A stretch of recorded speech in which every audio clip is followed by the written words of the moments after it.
Success Mantra. We shape future. So hello students, welcome to Success Mantra channel. So today we are going to discuss about logical reasoning and especially analytical reasoning. In this session we will cover 14 to 15 questions. Firstly you have to attempt these questions and after that I will give the answer. Okay. So firstly start with this question.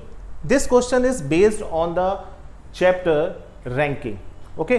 तो ranking के ऊपर ये question based है. तो firstly we have to read it. So in a queue Amrita is 10th from the front while Mukul is 25th from the behind. Mamta is just in the middle of two. If there are 50 persons in the queue, what position does Mamta occupy from the front? So ranking के question में आपको ये देखना है कि जो भी questions होते हैं रैंक के, वो किसी क्लास से रिलेटेड क्वेश्चंस नहीं होते. जो क्वेश्चंस होते हैं वो सिर्फ और सिर्फ एक लाइन या फिर एक क्यू से रिलेटेड होते हैं. Okay.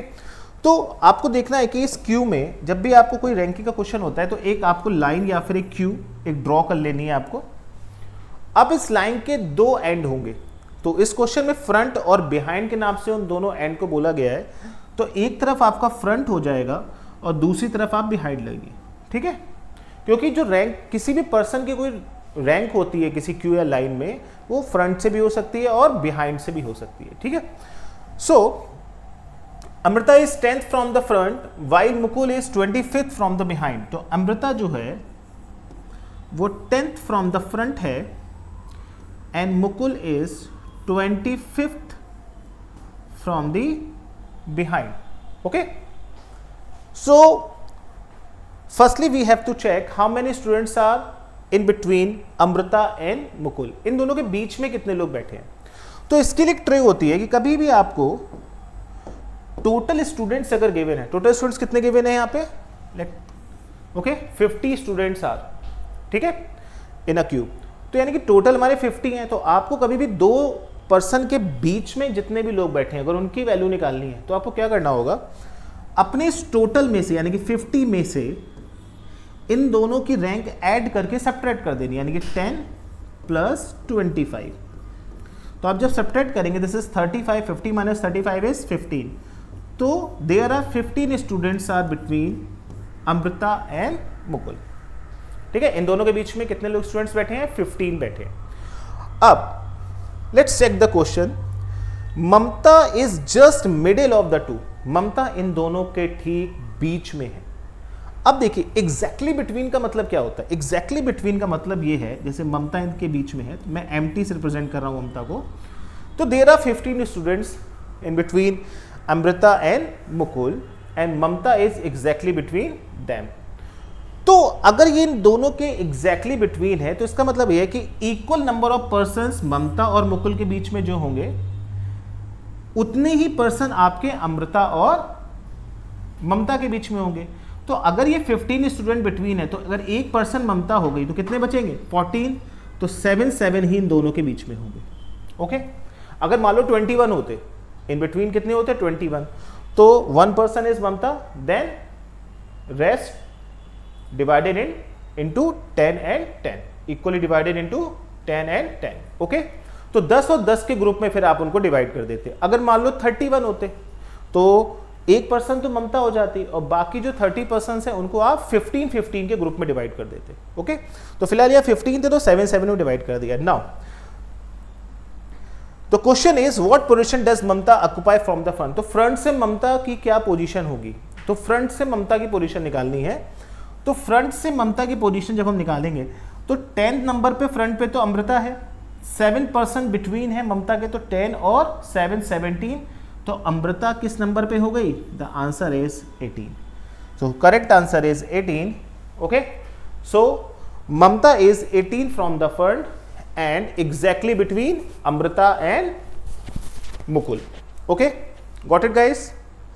Please check if there is any query, please ask.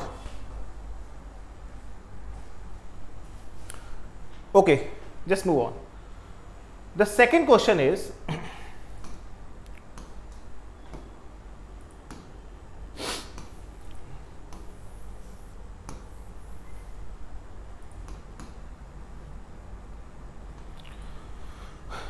The second question is select the figure from the among answer figures which will continue the same series as established by the 5 problem figures. That means these figures are the problem figure. ये हमारी जो figures हैं ये कैसी figures है, हमारी problem figure है, और इनके जस्ट इस सीरीज को अगर मैं कंटिन्यू करना चाहता हूं तो जो नेक्स्ट या फिर जो 6th फिगर होगी वो इन आंसर फिगर में से कौन सी पॉसिबल है, हमें ये बताना है. ओके, तो आपको देखना है कि इसमें एक सीरीज चल रही होगी, उस सीरीज को आगे कंटिन्यू करते हुए जो 6th फिगर होगा, there are 5 figure in this, तो जो 6th फिगर होगा वो हमारा इस आंसर फिगर में से कोई एक होगा. Okay, got it? तो प्लीज चेक, ट्राई दिस.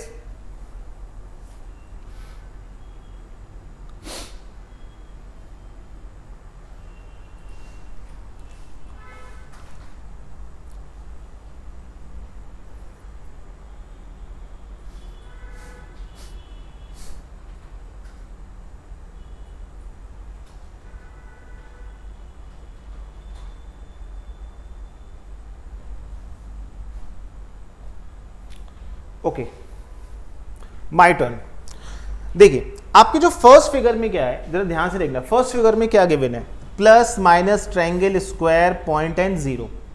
तो जो नेक्स्ट फिगर में हो रहा है वो क्या हो रहा है, जरा देखना जरा सभी लोग. नेक्स्ट फिगर में कुछ भी स्पेशल नहीं है, बहुत छोटी चीज हो रही है. क्या हो रहा है, अगर मैं इस तरह से देखूं, दिस इज जो फर्स्ट फिगर, सेकंड, जो आपका ये जो लास्ट वाला फिगर था इसको बस मैंने उठा के नेक्स्ट फिगर में उसके आगे रख दिया, सबसे आगे. ओके, ये जो आपका फर्स्ट फिगर था, जो आपका ये जो प्लस था सबसे पीछे, उसको मैंने सबसे आगे कर दिया. अब सबसे पीछे कौन हो चुका है आपका, देखिए अब सबसे पीछे कौन हो गया है, अब सबसे पीछे आपका ये माइनस हो गया है. अब इस माइनस को उठा के मैंने आगे रख दिया, देखिए दिख रहा है. अब सबसे पीछे कौन हो गया भाई, अब आपका सबसे पीछे हो गया है ट्रायंगल, इसको मैंने आगे रख दिया है. अब सबसे पीछे स्क्वायर हो गया तो मैंने आगे रख दिया है, देखिए. तो अब की बार मुझे किसको रखना पड़ेगा आगे, सबसे, अब की बार सबसे आगे मुझे रखना पड़ेगा पॉइंट को, है ना. तो सबसे आगे ये पॉइंट उठ के आगे आ जाएगा, तो पॉइंट यहाँ होगा, बाकी सब चीज़ें बिल्कुल वैसी होंगी और आपका आंसर हो गया ये. ठीक है, द आंसर इज दिस. तो आंसर इज पॉइंट, ठीक है, स्क्वायर, ट्रायंगल, माइनस, प्लस और 0. तो यानी कि option number 4 is your correct answer. Sir क्या सभी को बात क्लियर है, कोई दिक्कत, कोई कंफ्यूजन, कैसा भी डाउट, फटाफट मुझे बताइए. क्लियर है guys, the answer number is 4. Okay, चलिए, so just move on to the next question. So next question is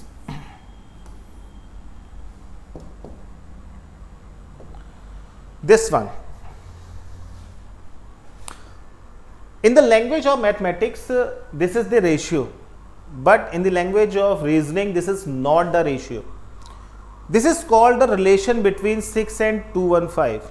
Okay, so इस क्वेश्चन में हमें ये चेक करना है कि 6 का जो रिलेशन है वो जो 215 के साथ है, वही रिलेशन 8 का किसके साथ होगा. मतलब the relation build by 6 with 215. Okay, सबसे पहले में ये रिलेशन चेक करना है कि भाई 6 ने 215 के साथ क्या रिलेशन बिल्ड किया है, और सेम वही रिलेशन मुझे किसके साथ बिल्ड करवाना है, 8 के साथ. तो लेट्स चेक. सो सभी को पता होगा, देखिए जब भी आप रीजनिंग के इस टाइप के क्वेश्चंस आप करते हो ना, तो आपको एटलीस्ट क्यूब या स्क्वायर्स आपको पता होने चाहिए. ठीक है ना, आपको एटलीस्ट स्क्वायर्स याद होनी चाहिए. कहां तक, 1 से लेके 20 तक एटलीस्ट. ठीक, कम से कम यहां तक तो मिनिमम आपको याद होने चाहिए, और आपको जो क्यूब्स याद होने चाहिए एटलीस्ट, वो एटलीस्ट 1 to 10 तक के क्यूब्स आपको याद होने चाहिए. ठीक है, यहां तक के स्क्वायर आपको हमेशा याद होने चाहिए, और 10 तक के क्यूब हमेशा आपको याद होने चाहिए. तब इन क्वेश्चन में मतलब ऐसा देखा गया है कि मोस्ट प्रोबेबली कि आपके जो क्वेश्चन यहां से प्रिपेयर होते हैं वो 20 तक के स्क्वायर या 10 तक के क्यूब से ही प्रिपेयर होते हैं. ठीक है, अब 6 का आपको रिलेशन चेक करना है 215 के साथ. तो आपको पता है कि भाई 6 का जो क्यूब होता है, ठीक है ना, 6 का क्यूब होता है वो होता है 216. उसमें से मैंने एक कम किया हो रहा है, तो मैं ऐसे कह सकता हूं कि भाई जो 215 है, this is the 6 cube minus 1, this is the 6 cube minus 1. ठीक है, क्लियर.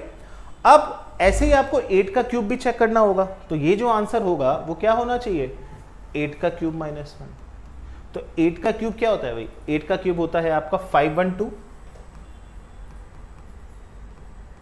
और उसमें से एक -1 करेंगे तो आंसर क्या आ जाएगा आपका? 511.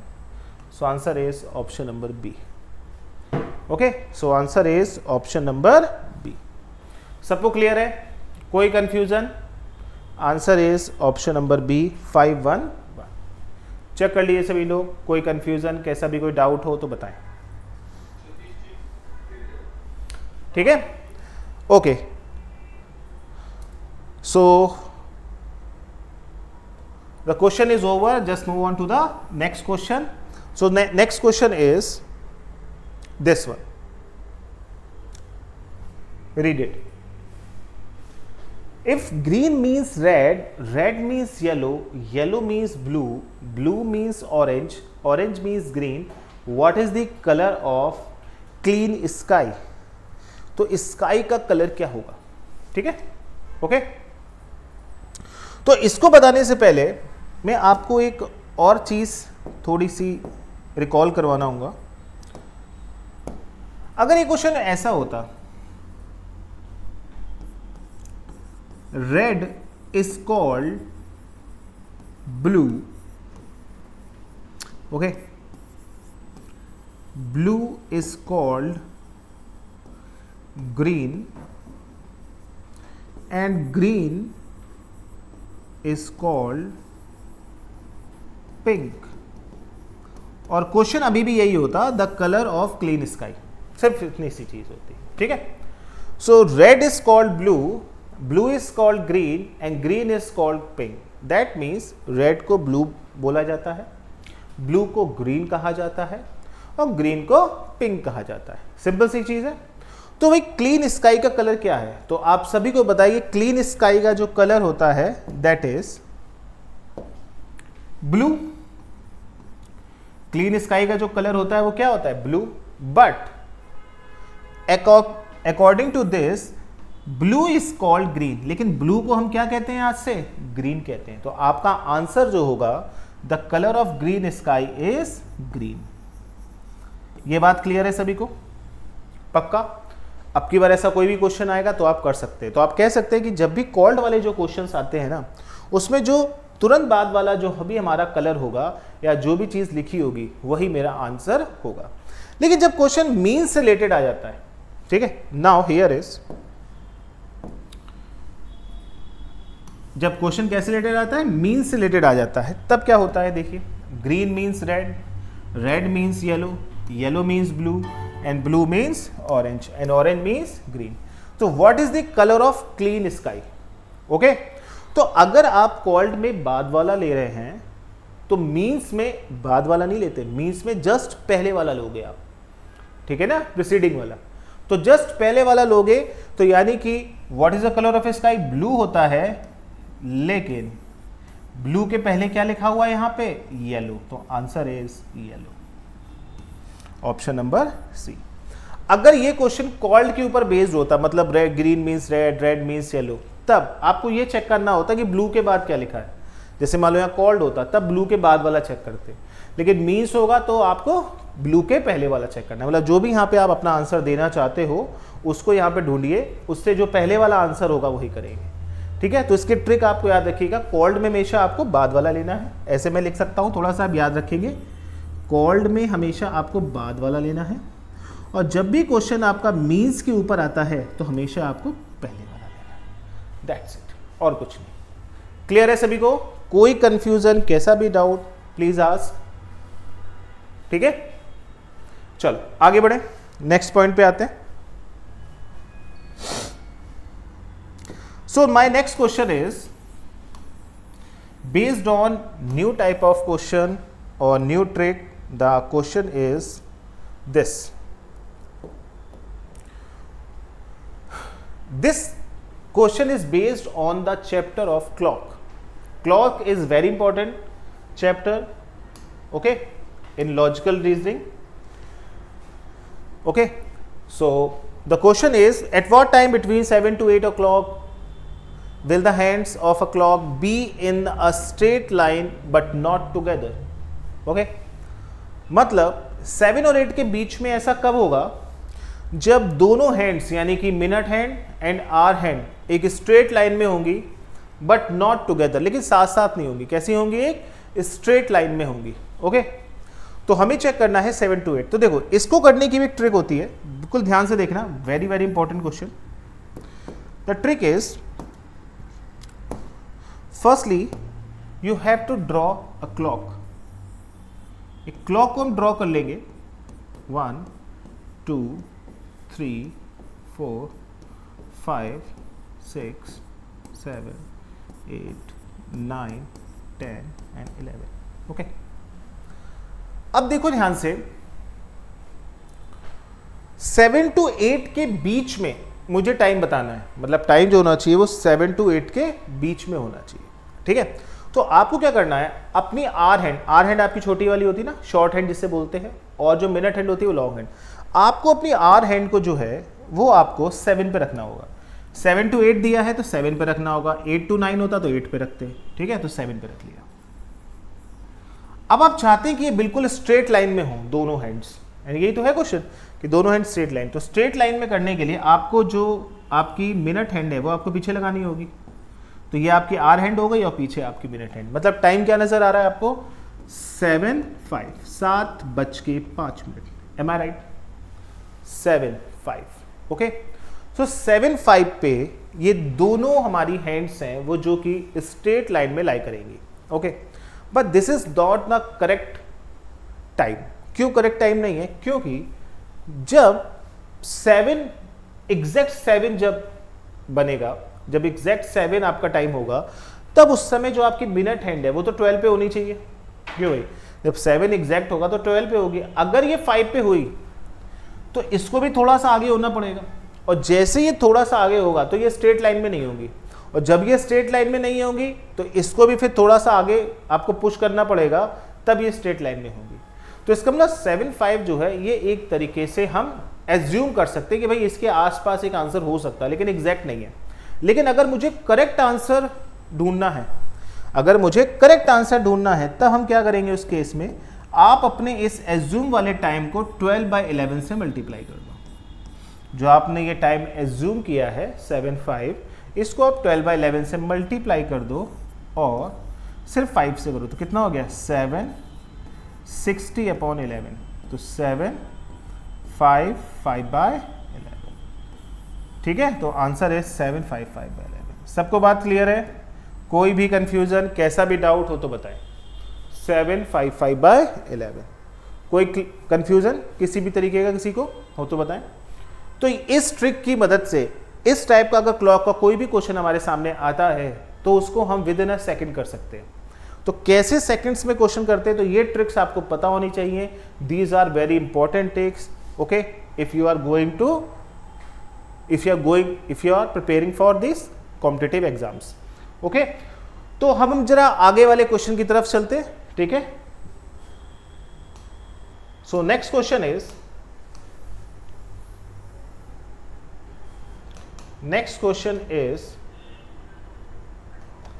this: who among Siddharth, Nikunj, Vipul is the youngest? आपको क्या करना है? आपको इस क्वेश्चन का जवाब देना है। ठीक है, you have to give the answer of this question. Who among Siddharth, Nikunj, Vipul, Mukul is the youngest? मतलब इन तीनों में से सबसे यंगेस्ट यानी कि सबसे छोटा कौन है? अब क्वेश्चन ये है कि आपको ये 3 स्टेटमेंट दिए गए हैं, 2 स्टेटमेंट दिए गए हैं। इन 2 स्टेटमेंट में से किसकी मदद से हम इस क्वेश्चन का जवाब दे सकते हैं? हो सकता है आप फर्स्ट की मदद से दे सकते हो सकता है आप सेकंड और थर्ड की मदद से भी दे सकते हो सकता है आप ओनली सेकंड की मदद से दे दो, हो सकता है आप ओनली फर्स्ट और सेकंड की मदद से। तो यहाँ 2 ही हैं सिर्फ। ठीक है, तो देखते हैं जरा। Vipul as younger than Mukul. Vipul किससे बड़ा है? छोटा है मुकुल से। But older than Siddharth and Nikunj. लेकिन जो विपुल है वो किससे ओल्डर है? सिद्धार्थ से भी और निकुंज से भी। सिद्धार्थ और निकुंज से ये बड़ा है। तो मुझे निकाला था सबसे यंगेस्ट, तो सबसे यंगेस्ट सिद्धार्थ और निकुंज में से होना चाहिए। ठीक है, तो मैं इसके बारे में नहीं कह सकता अभी कुछ भी। अब now Mukul is the oldest, Mukul जो है वो सबसे बड़ा है, कोई दिक्कत नहीं है, क्लियर है। तो 2 हो गए। अब तीसरा है, अच्छा तीसरा इसमें गिवन नहीं है, तीसरा मैं लिख देता हूं, तीसरा एक स्टेटमेंट मैं लिख रहा हूं,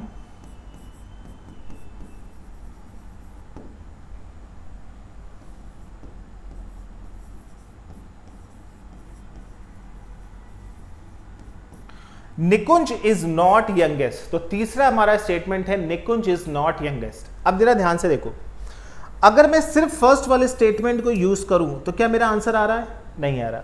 अगर मैं सिर्फ सेकंड वाले को यूज करूं तो भी नहीं आ रहा। नहीं, इसका मतलब जो भी आंसर आएगा वो कॉम्बिनेशन में आएगा, तो ये वाला तो हो नहीं सकता आंसर, तो फर्स्ट वाला तो आंसर नहीं होगा।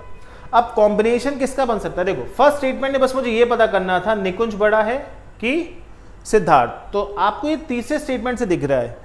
तीसरे स्टेटमेंट में क्या गिवन है कि निकुंज इज नॉट यंगेस्ट, तो निकुंज सबसे छोटा नहीं है, तो इन दोनों में से कोई एक सबसे यंगेस्ट होगा, तो निकुंज नहीं है तो फिर वो कौन होगा? सिद्धार्थ, यानी कि निकुंज इससे बड़ा होगा। तो हमें आंसर मिल चुका है किससे? फर्स्ट और थर्ड को अगर मैं कंबाइन कर दूं तो मेरा सबसे यंगेस्ट प्लेयर जो है या सबसे यंगेस्ट पर्सन जो है वो कौन होगा? सिद्धार्थ होगा, और मुझे वो आंसर मिला है ओनली 1 एंड 3 से, ऑप्शन नंबर डी। सबको क्वेश्चन समझ में आया? क्वेश्चन टफ नहीं था, लेकिन इंपॉर्टेंट ये कि अप्रोच कैसी है, ठीक है। इस क्वेश्चन में मुझे ये सिखाना था आपको कि कई बार ऐसे क्वेश्चन है जिनके आंसर निकालने से कोई फर्क नहीं पड़ता, आपको बस ये निकालना है कि विच ऑफ दीज स्टेटमेंट्स, मतलब इनमें से कौन से ऐसे स्टेटमेंट्स होंगे जिनकी हेल्प से आप इस क्वेश्चन का आंसर डिराइव कर सकते हो। आंसर निकालना इंपॉर्टेंट नहीं है, हाँ किस स्टेटमेंट से आंसर आ सकता है ये इंपॉर्टेंट। तो वो आंसर हमारा किससे आएगा? फर्स्ट एंड थर्ड से, और किसी कॉम्बिनेशन से नहीं बनेगा। Point is clear? ओके, चलते हैं अपने नेक्स्ट क्वेश्चन की तरफ। Let's move.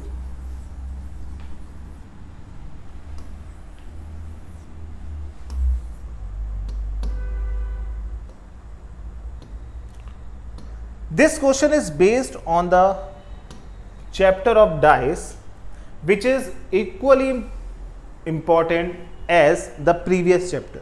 मतलब ये उतना ही ज़्यादा इंपॉर्टेंट है जितना कि आपका प्रीवियस वाला, अभी जो हमने एक चैप्टर किए थे, जैसे क्लॉक किया अभी इससे पहले जो क्वेश्चन था डेटा सफिशिएंसी का था, स्टेटमेंट वाला जो था उसके ऊपर, उतना ही है। ये इसलिए ज़्यादा इंपॉर्टेंट मुझे लगता है क्योंकि इसके अंदर ना पूरा बहुत ईजी चैप्टर होता है, सब कुछ ट्रिक के ऊपर ही बेस्ड होते हैं क्वेश्चंस, ठीक है। तो let's check, how many points will be on the face of opposite to in the face which contain 2 points। मतलब ये जो डाइस दिए गए हैं, ये पहली बात तो समझो कि ये 5 डाइसेस नहीं है, ये कोई भी एक डाइस है, उसके अलग अलग कॉर्नर से उसकी फिगर ली गई है, ठीक है। ये एक ही डाइस है, उसके अलग अलग तरीके से इसको प्रिपेयर किया गया है या उसकी फोटो ली गई है। तो देखिए जरा फटाफट कैसे करेंगे। तो how many points will be on the face opposite to the face which contains 2 points, ठीक है, जो कि 2 पॉइंट कंटेन करते हैं, उसके अपोजिट में क्या होगा। तो लेट्स चेक। देखो भाई, how many points will be on the face opposite in the face which contains 2 points। तो देखिए फटाफट, तो सबसे पहले आप ये चीज देखो पहले मैं आपको 2 ट्रिक समझा दे रहा हूँ क्लॉक मतलब डाइस की। क्या होता है, जैसे मान लो कोई ये 2 डाइस के फिगर्स हैं, यहाँ पे कुछ इस तरह से दिया है 1 2 3, और यहाँ पे जो दिया गया है दैट इज 3 4 5। ओके, अब कहानी कुछ ऐसी है कि इसमें देखो कॉमन क्या है, कॉमन क्या है इसमें 3 कॉमन है। अगर कोई भी एक नंबर कॉमन हो इन 2 डाइस के फिगर्स में, कोई भी एक नंबर कॉमन हो इन 2 डाइस के फिगर में, तो फिर आपको क्या करना है, क्लॉकवाइज मूव करना है। कैसे मूव करना है आपको? क्लॉकवाइज मूवमेंट करनी है, ठीक है, क्लॉकवाइज मूव करना है। अब जब हम क्लॉकवाइज मूव करने जा रहे हैं तो कुछ इस तरीके से करेंगे, ठीक है। मतलब कहने का जो कॉमन होगा उसी से क्लॉकवाइज मूव करना है, ठीक है। तो 3 से क्लॉकवाइज मूव करिए, यहाँ पे 3 2 1, और इसमें मूव करेंगे तो 3 4 5, ठीक है, क्लियर। तो यानी कि जो जिसके नीचे आएगा, यानी कि 1 का अपोजिट 5 हो गया, 2 का अपोजिट आपका 4 हो गया, और 3 का अपोजिट अभी डिफाइन नहीं कर सकते क्योंकि 3 का अपोजिट कोई न्यू मेंबर होगा। ऐसे समझ लो जो कॉमन होगा उसका अपोजिट आप डिफाइन नहीं कर सकते। क्या यहाँ पे ऐसा कोई रूल तक आपको लगता हुआ नजर आ रहा है? देखिए किसी दो डाइस में कोई एक कॉमन दिख रहा है आपको, इसमें और इसमें कोई एक कॉमन है, देखिए तो देखिए इसके अंदर ये 5 जो है ये दोनों में कॉमन है। मैं दूसरे कलर से कर देता हूं। इसमें अगर आप देखेंगे तो ये जो 5 है ना ये दोनों में कॉमन है, दिख रहे हैं 1 2 3 4 5 1 2 3 4 5 5 कॉमन है। अगर कोई भी दो डाइस के फिगर में कोई भी एक नंबर कॉमन है तो आपको क्लॉकवाइज मूव करना है। तो कैसे मूव करेंगे? 5 3 2 5 3 2 और यहां से मूव करेंगे तो क्या आएगा 5 4 एंड 6। ये 5 3 2 हो गया और ये क्या हो जाएगा आपका 5 4 6 हो गया। अब आप देखिए मुझे सिर्फ ये बताना था कि 2 के अपोजिट कौन सा पॉइंट होगा। तो 2 के अपोजिट कौन होगा भाई? 6 होगा। The answer is 6। 2 के अपोजिट कौन होगा? 6। तो आंसर इज 6। तो that is your answer. Note कर लीजिए सभी लोग, ठीक है? सबको क्लियर है? तो 2 के अपोजिट में क्या है? 6 है। नोट कर लीजिए। तो आपने डाइस की स्पेशल ये ट्रिक सीखी है अभी के अभी, जिसमें कि अगर दो डाइस में कोई भी एक नंबर कॉमन है तो आपको you have to move clockwise direction. उसके बाद जो भी आप प्रिपेयर करोगे इस तरीके से, ठीक है, ये ग्रिड बनाओगे तो उसमें जो जिसके नीचे नंबर आएगा वो इसका अपोजिट होगा। जैसे कि मैंने यहां पे ग्रिड तैयार करी है, 5 कॉमन था, only 1 number is common, then I move clockwise direction. Okay, so 5 3 2 and 5 4 6, then 2 is the opposite of 6, 3 is opposite of 4, but in the question they have asked me ki what is the opposite of 2? The opposite of 2 is 6. Okay, fine. Okay, just move to the next question.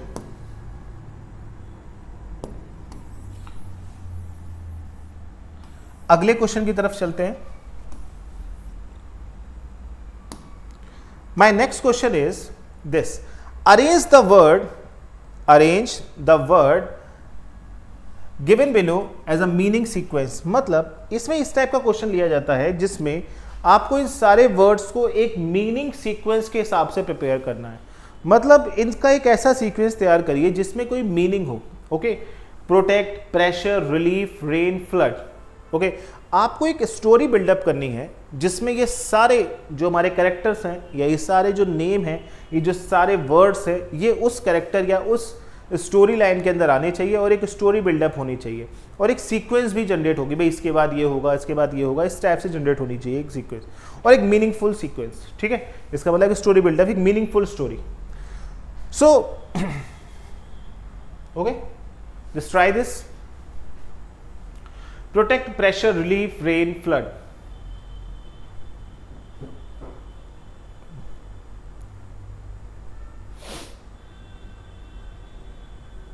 Okay, तो सबसे पहले क्या होता है, जब भी rain होती है तो सबसे पहले प्रेशर क्रिएट होता है ऊपर, ठीक है, क्लाउड्स में।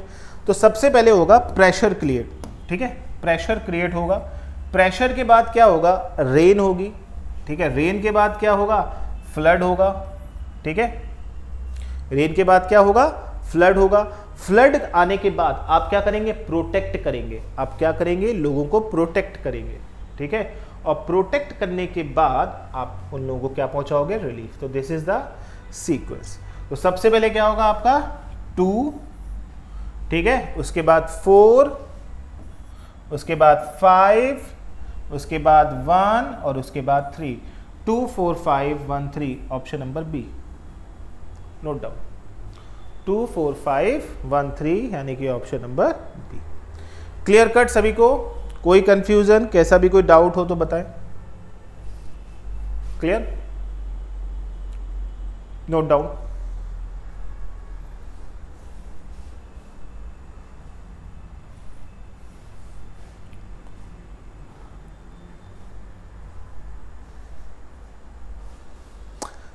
Okay, fine. So next question is, चलिए नेक्स्ट क्वेश्चन के ऊपर चलते हैं। So this is the next question. Purely based on logical reasoning, concept and mind work. Okay, आपकी पूरी माइंड एबिलिटी को ये पूरा का पूरा जो हमारा क्वेश्चन है ये आपके ऊपर पूरी माइंड एबिलिटी के ऊपर बेस्ड है आपके, तो आपको अपने पूरे माइंड के एबिलिटी को लगाना है और इसका आंसर देने की ट्राई करनी है। The question is balloon are blue, ये एक वर्ड है, एक लाइन है, इसका जो कोड है वो 834 है। बस मैं इतना हिंट कर देता हूं आपको कि यहां पे हर एक वर्ड का कोड हर एक नंबर है, हर एक वर्ड का कोड एक हर एक नंबर है, और आपको चेक करना है कि इस वर्ड का कोड कौन सा नंबर होगा। Okay, I am going to give you only 2 minutes, और okay, you have to give me the answer. Just do it. Balloons are blue is coded at is 34. Rainbow in sky is coded at 723. Carpet is beautiful is coded at 629. Box is heavy is coded at 325. Okay, what will the code of girls? Girls का code क्या है? अच्छा, ये एक obvious सी बात है कि girls इस क्वेश्चन में कहीं भी नहीं है, तो एक छोटी सी अप्रोच ये आपके दिमाग में बन सकती है कि जब इसमें से गर्ल्स नहीं है तो हम इसमें से तो ढूंढ नहीं पाएंगे आंसर। मतलब आपको ये देखना पड़ेगा कि बैलून का जो भी कोड होगा इनमें से, तो आपको देखना भी पड़ेगा, चेक भी करना पड़ेगा कि आखिर वो कोड किस तरीके से बना है। तो आपको उस पैटर्न, उस लॉजिक को भी पकड़ना होगा कि किस तरीके से बना है। कई बार ऐसे क्वेश्चंस आते हैं जिसमें आपको ये नहीं पहचानना होता कि वो कोड कैसे बना है, जनरल बस ऐसे ही हो जाता है, लेकिन आपको यहाँ पे ये खुद से ये आपको सर्च करना पड़ेगा कि आपको किस तरीके से वो कोड प्रिपेयर हो रहा है। ठीक है, चलिए इसको फाइंड करेंगे। तो सबसे पहले देखिए बैलून्स की अगर मैं बात करूं यहाँ पे, तो एक सिंपल सा लॉजिक देखिए, बैलून्स में लेटर कितने, 1 2 3 4 5 6 7 8 लेटर्स है। तो ये कोड किसका हो गया भैया, आपके बैलून वाले का। आर मतलब 3, ये आपके आर वाले का हो गया, और ब्लू मतलब 4, ये आपके फिर से ब्लू वाला हो गया। तो इसका कोड हो गया 4, इसका कोड हो गया 3, और ये हो गया 834 है। रेनबो का कोड कितना होगा फिर, 7 लेटर्स हैं, 7 रेनबो, इन मतलब 2, स्काई मतलब 3, कारपेट में 6 हैं, इज मतलब 2, ब्यूटीफुल यानी कि 9, ठीक है, 6 to 9। अब गर्ल्स का कोड पूछा गया, बाकी क्वेश्चंस को मुझे अब देखने की जरूरत ही क्या है, जब 2-3 में आपने चेक कर लिया कि आपका चीज फॉलो हो रही है, क्रॉस चेक कर लिया और इन्होंने कंफर्म भी हो गया अगली लाइन में। तो गर्ल्स में how many number of letter in the girls, कितने लेटर्स हैं गर्ल्स में, 5। तो 5 लेटर्स हैं, तो इसका कोड भी क्या होगा, 5 होगा, यानी कि ऑप्शन नंबर ए होगा। क्लियर भाई सभी को, फाइन। तो कई बार ऐसे क्वेश्चंस लॉजिकल रीजनिंग में आ जाते हैं, थोड़ी सी आपकी अप्रोच मेंटल एबिलिटी के ऊपर जाती है, थोड़ा माइंड अप्रोच हो जाती है, जिसके अंदर हम ये चीज़ के ऊपर गौर कम करते हैं कि ट्रिक्स क्या है, वहाँ पे मेंटल एबिलिटी के ऊपर देखते हैं कि आखिर किस तरीके से। हाँ, जब आप ये नंबर ऑफ क्वेश्चन ज़्यादा ट्राई करते हो ना, तो फिर ये अप्रोच क्या होती है, रिपीट होने लगती है कि भाई एक लिमिटेड पैटर्न ही होते हैं जिस तरीके से क्वेश्चन प्रिपेयर होता है। तो सारे पैटर्न अगर हम देख चुके होते हैं फिर कोई दिक्कत नहीं आती है। ठीक है, तो इस टाइप के क्वेश्चन की प्रैक्टिस जरूर करनी चाहिए आपको। ओके, चलो let's see what is the next question. So my next question is this one.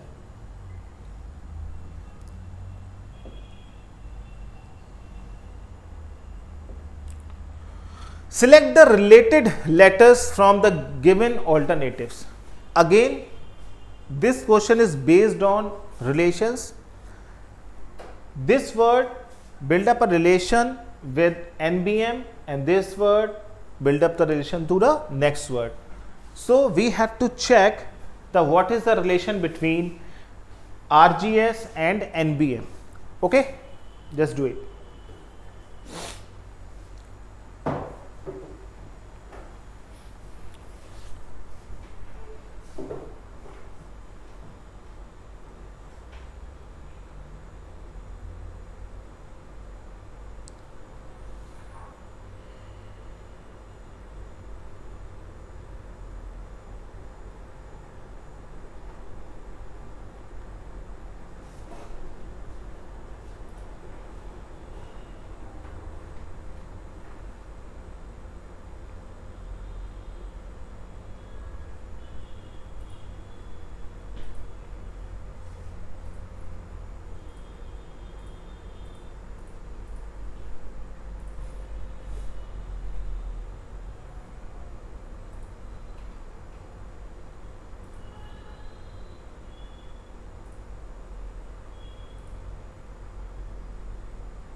चलिए देखा जाए तो सबसे पहले अगर हम देखेंगे आरजीएस में देखेंगे तो आर से जो एन बन रहा है तो दिस इज योर -4, जी से बी बन रहा है दिस इज योर -5 और एस से एम बन रहा है दिस इज योर -6।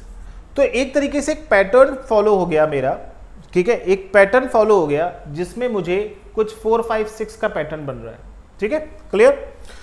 नाउ अगले क्वेश्चन की तरफ अगर हम जाते हैं तो यहां पे देखिए क्या पैटर्न हो सकता है भाई। के से यहां पे केवल मेरे पास ई, डब्ल्यू, ई और पी, ये 3-4 क्वेश्चंस ऑप्शन दिए गए हैं मेरे पास, जिसमें ई के लिए अगर मैं जाता हूं तो मैंने के से क्या किया होगा भाई, के से ई जाने के लिए कितना होगा -6, ठीक है। अच्छा यू से पी जाने के लिए कितना किया होगा मैंने -5, यू से पी जाने के लिए मैंने कितना किया होगा -5, ठीक है। अच्छा उसके बाद मैं अगर W तक जा रहा हूं, मैं अगर B से कहां पे गया W तक, तो B से W तक जाने के लिए मैंने क्या किया होगा यहां पे -5 किया होगा, ठीक है, अगेन -5। अच्छा यहां पे देखिए K से अगर मैं P पे जा रहा हूं तो +5। अच्छा U से F जा रहा हूं तो मैं काफी पीछे चला गया, U से F जाने के लिए अगर आप देखेंगे तो प्लस भी बहुत दूर है और माइनस भी बहुत दूर है, तो यानी कि ये ऑप्शन तो होने का कोई चांस ही नहीं है। अच्छा यहाँ पे देखेंगे K से E जा रहा हूँ तो मैं तो -6 गया, और U से अगर Q जा रहा हूँ तो -4 गया, और B से W जा रहा हूँ तो अगेन -5, तो 6, 4, 5 अगेन यहाँ पे मिला एक चीज़। अच्छा K से W जा रहा हूँ तो K से W जाने में अगेन आपको काफ़ी दूर जाना पड़ गया, है ना, K से W जाने के लिए अगेन दूर जाना पड़ गया, ठीक है। और तो कोई बन नहीं पा रहा है इसके अंदर। तो कहने का मतलब ये है कि आपको ये चेक करना था क्या ये तीनों हमारे लेटर्स किसी ना किसी सीक्वेंस में हैं। जैसे यहाँ पे आपको दिख रहा होगा -4, -5, -6, ऐसा कहीं सीक्वेंस नहीं दिख रहा सिवाय सी के। भले ही वो सीक्वेंशियली ऑर्डर में ना हो, लेकिन बेस्ड ऑन दीज ऑप्शंस हमारा जो आंसर होगा वो ऑप्शन नंबर क्या होगा, सी होगा, क्योंकि यहीं पे एक सीक्वेंस है, बाकी किसी के अंदर कोई भी सीक्वेंस ऐसा नजर नहीं आ रहा है। क्या सभी को पॉइंट क्लियर है? अच्छा क्वेश्चन था। लोग ज्यादा सीक्वेंस देखते हैं और फिर उसमें टाइम वेस्ट कर देते हैं कि सर इसमें सीक्वेंस बन नहीं रहा। जब सीक्वेंस ना बने फिर आपको ऑप्शन देखने, क्या उस टाइप का सीक्वेंस किसी और ऑप्शन में तो नजर नहीं आ रहा। अगर वैसा सीक्वेंस किसी और ऑप्शन में आ रहा है तो आपका आंसर क्या होगा, वही वाला ऑप्शन हो जाएगा, यानी कि फिलहाल आपका option number C is your answer. Okay, let's see what is the next question. तो अगले क्वेश्चन की तरफ देखते हैं क्या है। So our new question is, a man facing towards southeast turn to the left 135 degree, then turns to the right 270 degree, then turns to the left 135 degree and turns right 90 degree, then turns 90 degree, then right 45 degree. In which direction is he facing now? This question is purely based on direction, okay, and especially in direction the subtopic is degree based direction, okay. तो यहाँ पे degree के ऊपर based question है, ठीक है। तो आपको किस तरीके से करना है, देखिए सबसे पहले आपको डायरेक्शंस का जो सीक्वेंस है वो पता होना चाहिए। कुछ इस तरह से होता है, ईस्ट, वेस्ट, नॉर्थ और south. I hope all of you know this. So this is a east, west, north, south. This is your northeast. This is your northwest. This is your southwest. This is your southeast. Okay. Now, a man facing towards, जो person है वो किस तरफ face कर रहा है, south east. इधर face कर रहा है वो साउथ ईस्ट की तरफ फेस कर रहा है, okay. Then turns to the left 135 degree, उसके बाद वो लेफ्ट में टर्न लेता है, कितना, एक सेकेंड, यहां पे साउथ ईस्ट की जगह पे आप साउथ कर लीजिएगा, ईस्ट नहीं, ठीक है। A man facing towards south direction then turns to the left 135 degree. तो आप क्या करिए, आप अपनी एक बार जो भी आप लेफ्ट और राइट कई सारे घूम रहे हो, ध्यान से देखिएगा, बहुत इजी हो जाएगा क्वेश्चन। अपने जो भी लेफ्ट और राइट हैं उन सभी को एक साथ अलग अलग लिख लो। तो आपका लेफ्ट सबसे पहले क्या है, आप सबसे पहले लेफ्ट में 135 डिग्री घूम गए, उसके बाद देन राइट 270 डिग्री, उसके बाद लेफ्ट 135 डिग्री लेफ्ट था ना, उसके बाद लेफ्ट घूमे 135 degree, then right 90 degree, then left 90 degree. Okay, मैंने शायद सीक्वेंस गड़बड़ कर लिया है, एक सेकंड रुकना। हाँ भाई, यहां से तो सबसे पहले वो लेफ्ट घूमे 135 degree, then turns right, right है, देखो ये मिस्टेक की थी ना, then right 270 degree, then left 135 degree, then right 90 degree, then left 90 degree, then right 45। मैंने क्या किए, अपने लेफ्ट वाले एक साथ लिख लिए हैं और राइट वाले जितने भी डिग्रीज हैं उन्हें मैंने एक साथ लिख लिया है। Now just cancel the degree from left to right. Okay, आपको लेफ्ट वाली डिग्री जो है उसको राइट वाली डिग्री से कैंसिल करना है, ठीक है। तो देखिए, तो अगर मैं लेफ्ट में देखूं तो 90 डिग्री है और राइट में भी क्या है 90 डिग्री, तो these numbers are cancel out. Okay, now अगर सेम नंबर नहीं है दोनों में तो आप कैंसिल आउट नहीं कर पा रहे हो, सॉरी कैंसिल आउट कर दे रहे हो, लेकिन अगर सेम नंबर नहीं तो देखो क्या किसी कॉम्बिनेशन से कैंसिल हो रहा है। तो कॉम्बिनेशन यहाँ क्या है, 135 और 135 270, तो ये 270 डायरेक्ट इससे भी कैंसिल हो गया, ठीक है। Now you have only 45 degree, वो भी किसका, राइट साइड का। आपका सिर्फ 45 डिग्री बच रहा है, वो भी किसका बच रहा है, राइट साइड का बच रहा है ना। तो आपको केवल जो मूव करना है, आप स्टार्टिंग में कहां देख रहे थे, साउथ में देख रहे थे, आप स्टार्टिंग में कहां देख रहे थे, साउथ में, तो आपको सिर्फ राइट में मूव करना है। तो इसका राइट किधर होगा, इस साइड होगा, तो आपका जो आंसर होगा दैट इज साउथ वेस्ट। तो सबसे पहले क्या करना होगा, जो भी डिग्री दी गई है, चाहे राइट की दी गई चाहे लेफ्ट की, तो राइट वाली आपको एक साथ लिख लेनी है, लेफ्ट वाली आपको एक साथ लिख लेनी है, ठीक है। फिर राइट वाली डिग्रीज को लेफ्ट वाली डिग्री से कैंसिल आउट करना है। अगर कोई डिग्री कैंसिल आउट नहीं हो रही है तो फिर आपको चेक करना है कि क्या किसी कॉम्बिनेशन में कैंसिल आउट हो रहे हैं। अगर वो कॉम्बिनेशन में कैंसिल आउट हो रहे हैं तो बहुत अच्छी बात है, ठीक है, तो उनको भी आप कैंसिल आउट कर सकते हैं, ठीक है। सबको क्लियर। तो आपका जो आंसर हो गया वो 45 degree in the right direction, आपके पास केवल यही बच रहा है। तो राइट डायरेक्शन में 45 डिग्री मूव करना है, तो साउथ से राइट डायरेक्शन में क्या हो गया भाई, साउथ वेस्ट हो गया। सबको clear, the answer is south west, note कर लीजिए, ठीक है। So what is the next question, just check. Okay, so our next question is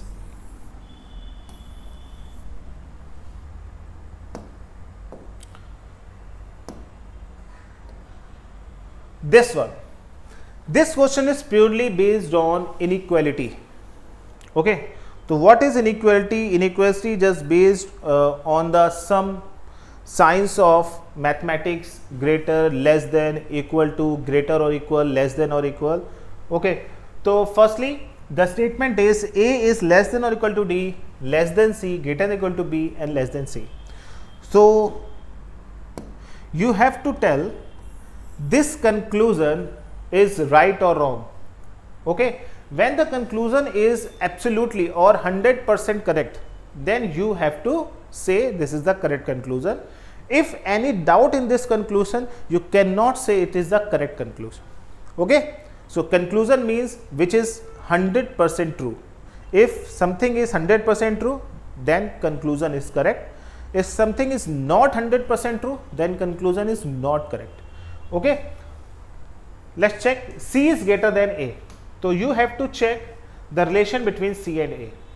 तो सबसे पहले आपको ये देखना है कि जो भी A और C लिखा हुआ है, A is less than or equal to D और less than C. ओके, इतना ही तो है। अब आपको देखना है कि A से C के बीच में, ठीक है, इस सीक्वेंस को नजर करिए, इस सीक्वेंस पे नजर डालिएगा, लेस देन इक्वल, क्या एक ही तरफ के साइन है, तो सबसे ज्यादा जो प्रायोरिटी है वो सबसे ऊपर वाले को देनी है। तो आप देखिए इस पूरे सीक्वेंस में क्या लेस देन है, अगर लेस देन है तो ए और सी के बीच में जो प्रायोरिटी होगी वो लेस देन की होगी, और अगर लेस देन अगर उसके बीच में कहीं भी लगा है, इन दोनों के बीच में अगर लेस देन आ जाता है तो आपका जो रिलेशन होगा वो ए और सी के बीच में वो लेस देन ही होगा। तो ए इज लेस देन सी, तो आपका जो आंसर होगा ए इज लेस देन सी, तो ऑप्शन नंबर फर्स्ट। क्लियर है सभी को, फाइन। और ये वाला फिर नहीं होगा क्योंकि मैंने अभी बताया था कि इस सीक्वेंस में देखना है, आप जब ग्रुप बनाओगे तो उस ग्रुप में आपको देखना है कि लेस देन इक्वल और इक्वल टू में जो भी प्रायोरिटी अगर इनमें से अगर ये वाला साइन मिलता है तो यही रिलेशन होगा, ये वाला साइन मिलता है तो यही रिलेशन होगा, और नीचे वाला मिलता है तो सबसे पहले आपको लेस देन वाला ही चेक करना होता है, ठीक है। So let's check what is the next question.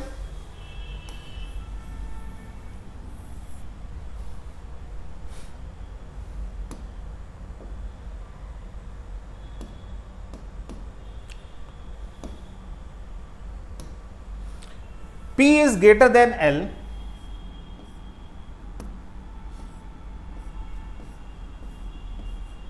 Okay, less than और equal to M, less than N और ग्रेटर देन Q।